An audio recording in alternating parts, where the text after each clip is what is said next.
warahmatullahi wabarakatuh. Perkenalkan, nama saya Dwi Epriana, penamping PKH Kabupaten Ogan Komering Ilir, Sinkronus angkatan ke-24.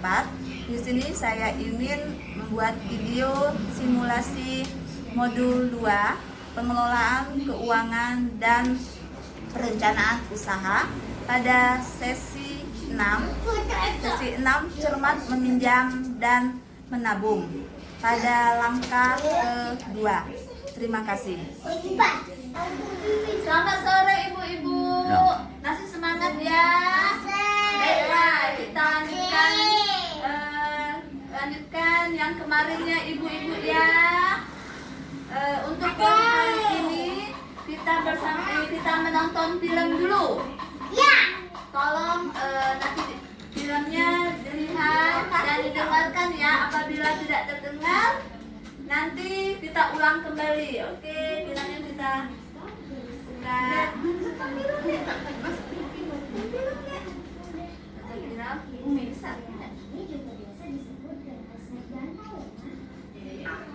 Inilah pembelian yang menawarkan total pengembalian terkecil. Oke, sudah ya ibu-ibu ya. Pilihan saya.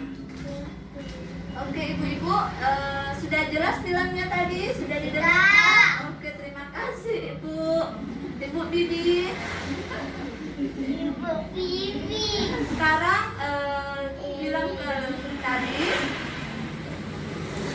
kan sudah dilihat dan didengar. Kira-kira tadi Ibu Lili masalah apa?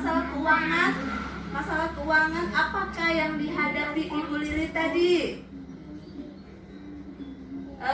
Masalah keuangan yang dihadapi Ibu Lili dalam film tadi. Coba apa Ibu teri? Berhutang untuk beli obat. Ya ibu-ibu ya, tadi ada di filmnya berhutang untuk beli obat. Sudahnya apa lagi Ibu? Wah, pintar sekali Ibu. Oke, kita tepuk lagi pintar ya. Masih ingat kan tepuk pintar? Oke, 1, 2 tepuk pintar. Pintar.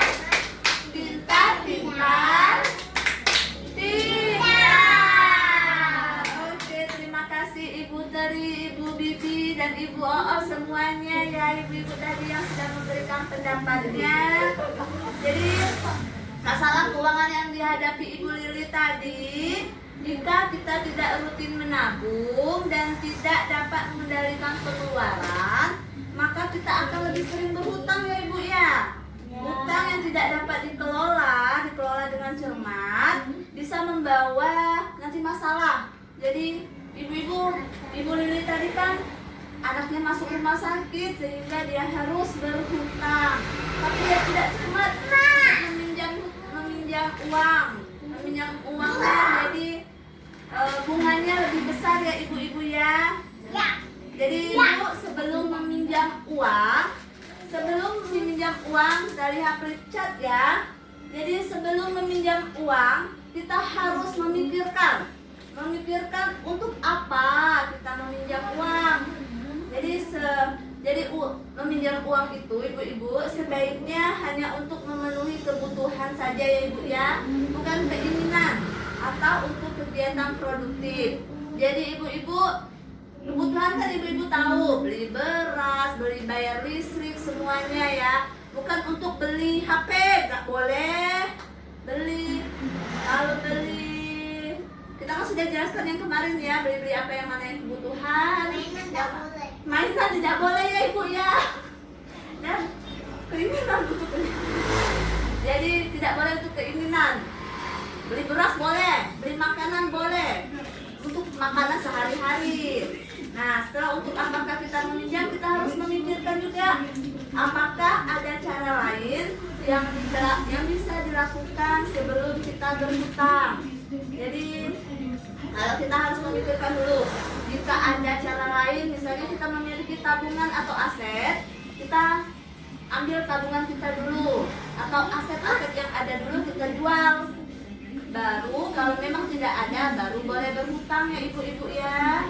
Setelah itu pikirkan juga berapa besar yang kita perlu meminjam. Jadi untuk pinjaman kita harus sesuaikan jumlah pinjaman jumlah pinjaman kita dengan kemampuan kita ya ibu ya. Jadi jumlah pinjaman harus berdasarkan kemampuan pendapatan kita. Hitung berdasarkan jumlah pendapatan yang kita dapatkan tiap bulannya tadi ibu ya. Dan selanjutnya yang harus kita pikirkan bagaimana kita dapat membayarnya. Jadi berhutang itu harus dipikirkan juga gimana caranya untuk membayarnya kembali pinjaman itu. Sesuaikan waktu pengembaliannya dengan pendapatan kita ya ibu ya. Misalnya pola pendapatan kita bulanan, berarti pengembaliannya misalnya nanti bulan depan saya balikin. Misalnya pendapatan kita 4 bulan, berarti kita harus minta tempo dulu 4 bulanan atau harian. Jadi kita bayarnya harian. Jadi berdasarkan pendapatan kita. Nah, setelah itu baru kita pikirkan kemanakah kita dapat meminjam.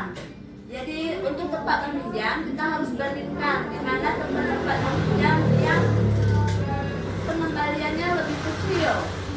Jadi carikan tempat peminjam total pengembaliannya yang paling kecil atau yang paling murah ya ibu-ibu ya. Jadi setelah ini sudah mengerti ibu, ada yang mau ditanya? Nah, terima kasih ibu ya. Ini nanti kita ada lembar cerita, kita bagi ibu-ibu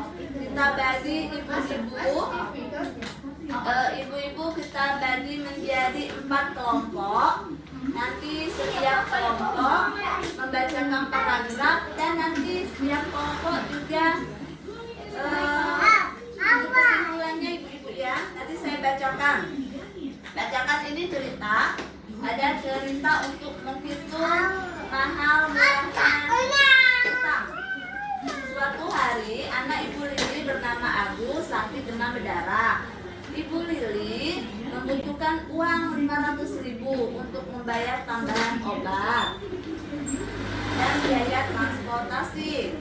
Pak Rusli baru bisa mulai mengajarkan borongan pembangunan rumah selama 4 bulan. Sementara Ibu Lili baru mulai mengumpulkan uang karena musim panen sudah tiba.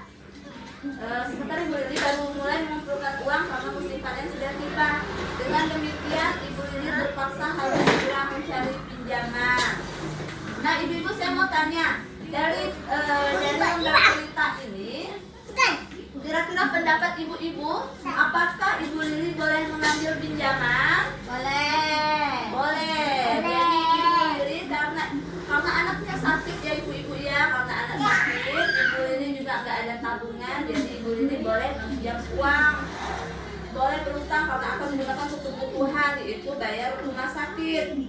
Nah jadi ini nanti setiap kelompok saya bagi 4 tadi, setelah dibagi 4 nanti setiap ibu-ibu nanti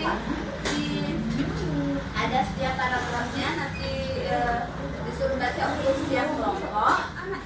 Nanti diberi waktu 10 menit mengerjakan soal. Oke, nanti kita setiap kelompok saya beri kertas ya semuanya. Ini kelompok 1, kelompok 2, kelompok 3, kelompok 4. Untuk kelompok, untuk masing-masing kelompok nanti tuliskan, tolong dituliskan setiap tempat yang Ibu Lili mau pinjam itu, tuliskan syaratnya, dan lama pengembaliannya, sama total pengembaliannya. Jadi setiap kelompok nanti tolong dibaca dan dibuka di buku pintarnya halaman 62. Oke, ke kelompok 1 tolong dibacakan ya ibu ya.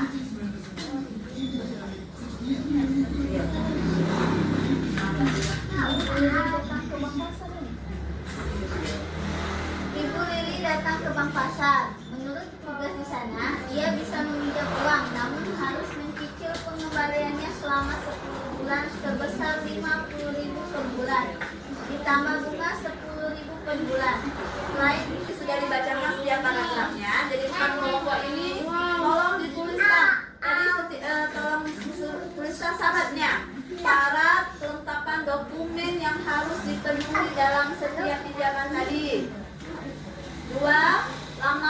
pengembaliannya. 3 total pengembaliannya ya ibu-ibu ya. Tadi sudah ya? Oke, tolong dikumpulkan semuanya. Ya, terima kasih. Pinjam kepada kelompok arisan dan syaratnya memiliki tabungan. Lamanya tempo 4 bulan, totalnya 550.000. Jadi itu kira-kira yang harus dipilih oleh Ibu Lili adalah pinjaman yang mana Ibu? Kasih. Yang nomor 3 ya? Yang nomor 2. Oke, yang nomor 2 berarti 540.000. Ya benar Ibu. Yang harus dipilih adalah pinjaman dengan total pengembalian terkecil. Tetapi yaitu koperasi ya Ibu ya. Tapi Ibu Lili tadi Gebran, jangan matiin. memenuhi syarat. Tidak memenuhi syarat karena Ibu Lili bukan anggota koperasi ya ibu-ibu ya. Jadi yang nomor 2 tidak bisa Ibu Lili minjem di koperasi. Jadi selanjutnya yang mana kira-kira selanjutnya ibu-ibu? Ini Ibu Lili meminjam ke arisan. Nah, arisan ya benar. Berarti dengan syaratnya sudah benar, Ibu Lili memiliki tabungan di arisan ya ibu-ibu ya. Dan lama gunakannya tempo 4 bulan. Ibu Lili juga karena penghasilan suaminya baru bisa 4 bulan baru membayar. Jadi untuk arisan juga benar. Jadi Ibu Lili itu meminjam kepada teman-teman arisan, kelompok arisan. Jadi pinjaman ini harus disesuaikan dengan jumlah dan pola pendapatan kita ya ibu-ibu ya. Dari sini sudah mengerti ibu? Ya. Ada yang mau ini ditanya ibu-ibu? Ada. Jawabannya. Jadi Ibu Lili kan tadi dapat pinjaman dengan sistem pembalian tempo 4 bulan karena selama masa itu ia bisa mengumpulkan uang dari upah yang panen ini. Baiklah, sampai di sini tidak ada yang ingin bertanya. Terima kasih yang ibu-ibunya. Ayo, harus semangat. Mungkin nanti dalam kita selesai kita sudahi dulu pertemuan kita, nanti kita lanjutkan kembali.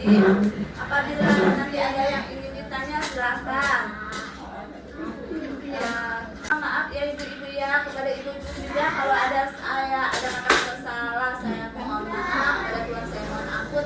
Wabillahi taufiq wal hidayah. Wassalamualaikum warahmatullahi wabarakatuh. Waalaikumsalam.